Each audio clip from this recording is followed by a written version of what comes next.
Are you noticing a difference now with the little shift of Oklahoma, Texas to the SEC, all the talk about the Big Ten, the SEC, all this NIL stuff where we know there's pay-for-play going on left and right? Have you noticed that taking a hit with Baylor recruiting? Maybe slightly, and I think it's actually kind of the smaller schools in those conferences. Like, you're seeing Purdue reach into Texas like crazy right now, which has been kind of a weird thing for me to see. Graham Harrell? Yeah, I mean, Graham Harrell matters, but also they have some sort of – I think their NIL is actually doing pretty good, and obviously with what they're going to make in the Big Ten, that kind of makes sense. But, like Louisville, for instance, came in and won a battle against Baylor for Deuce Vaughn. So, like, little things like that I've seen. But Deuce Adams, I'm sorry. Yeah, Deuce Vaughn. My mind went completely blank. But, yeah, Deuce Adams. So, yeah, I mean, it's going to happen eventually, and I think we see that some with some of these schools NIL-wise. But I don't necessarily think it's going to change too much with the bigger schools because Baylor wasn't winning those, many of those battles anyways. I don't know. It's just changed. Maybe it's just me getting older and I don't pay attention to the daily recruiting battles like I used to. And just like I just when we entered the days of like, here's my top 16, here's a graphic. I stopped caring as much. I'll be honest with you. And just getting older and just it's not as important to keep track of for me on a daily basis. Mm-hmm. Because I just, have seen it all. And it does seem like either I'm just not paying enough attention or there are just fewer and farther between these big battles, like a showdown with an Oklahoma over a guy or Texas over a guy like there used to be, like over Devin Duvernay, for example, or Cam Martin or, some of those guys. Are those still happening with regularity or has that started to change? Am I tripping or?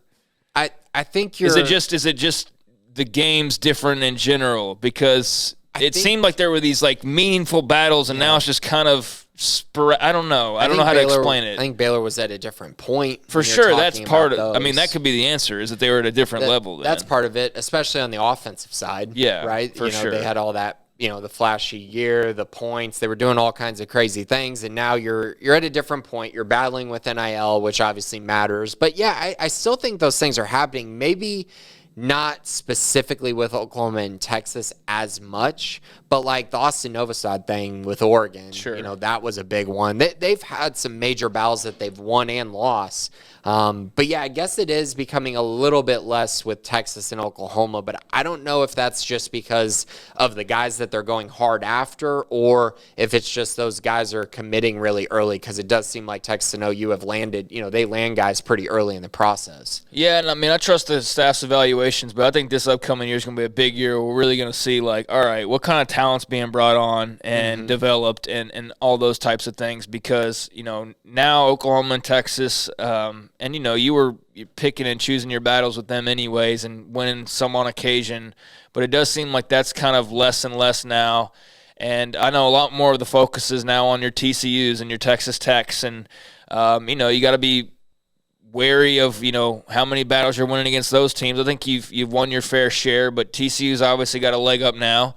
And Texas Tech's got, all the advantages except for the, year in and year out winning. And not all the advantages over Baylor, but in terms of recruiting and advantages right now, you've got big pot of NIL that you're playing with where, it's spread across the team and you've got a lot of money flowing there. You've got what we know is a very active and very talkative staff. So I know compared to this staff too, this staff's a little quieter. You know what I mean? It's not as in your face. And so it just feels like they've got a lot of momentum over there. And I think it feels like it. I don't necessarily think perception is reality, buddy. I mean, in recruiting, I think it is, eventually they're going to go play on the field. So that's fine. And that's where, it might not. Right. It didn't matter last year. So you don't think that in any way, shape, or form Baylor's lost any momentum or things are just exactly the way they've always been? I just feel like there's a little bit of steam that's been lost, and I don't know exactly why that is. And so I'm trying to think, okay, it's not as much Oklahoma and Texas now. I think we pinpointed a lot of it is they're not just where they are and who they were back when I was at its hottest and heaviest. But I think now, too, you got TCU and Tech at a level where they're starting to encroach on maybe some territory you wish you'd had blocked off a little bit better. It just feels like they're in a kind of an interesting spot as far as their place in the pecking order and, just sort of where they fit in the grand scheme of things. I think winning cures everything. Sure it does. And I think that coming off of the Big 12 championship, no one was even talking about Texas Tech. No one cared about Texas Tech. And then they go 7-5 in the regular season, and then they win their bowl game. And I just think that it's a little bit overblown. And I know they're a staff that, they do hype up their recruits and hype up their recruiting, and that's great. That's fine. But at some point, you still have to put on the field. And Baylor's got a Big 12 championship with Dave Aranda, and so I do trust what they've brought in. I think their 2023 class was really, really good, and I think they are a little slower out the gate in 2024, but I would also say that's kind of strategic because this class was never meant to be a huge one anyways as far as size goes, and so I think they're having to be more selective with their spots, and I think that's been something that maybe at the end of the day is quote-unquote holding them back from having all this momentum. But remember, last summer, a lot of people were saying the same thing, and then they picked up 11 commits in the month of June. And so I think it's just one of those things. It's a wait-and-see type thing for me.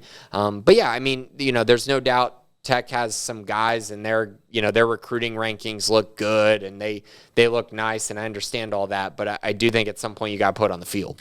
Yeah, and, they will. They've only had 1 year, and I'm not just singling them out. It's just they are on top of the Big 12 recruiting rankings right now, and Baylor's at 6, and if they're going to have a small class, well, they're not going to get up too much higher than that, other than if you have, a really great per-player average, which they're not going to have probably. So that's what I mean is I'm just kind of thinking about where they are right now. It doesn't seem like there's a whole lot of going on, and outside of going and winning 10 games this year, it's sort of just going to be that way.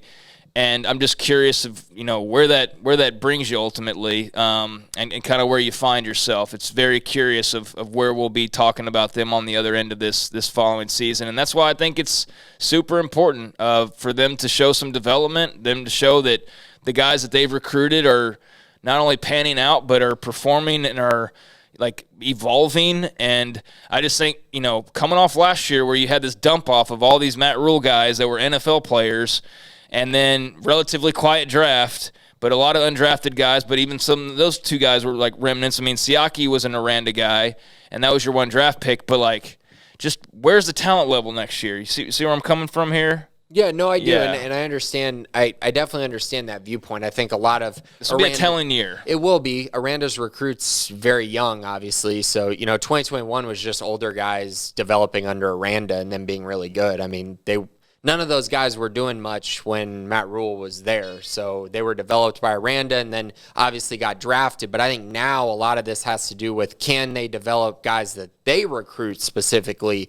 And that's what we're going to find out. But I think looking last year and saying, oh, well, now look at Aranda's guys. Well, they were all young guys. And then a lot of the other guys that didn't do well were Rule guys who just didn't cut it and weren't very good. So it's kind of that mix and match for sure. But I do agree with you with the mindset, especially on the defensive side. What does the talent look like on the field? And do we see NFL talent on the field next year for Baylor? That's going to be very, very telling.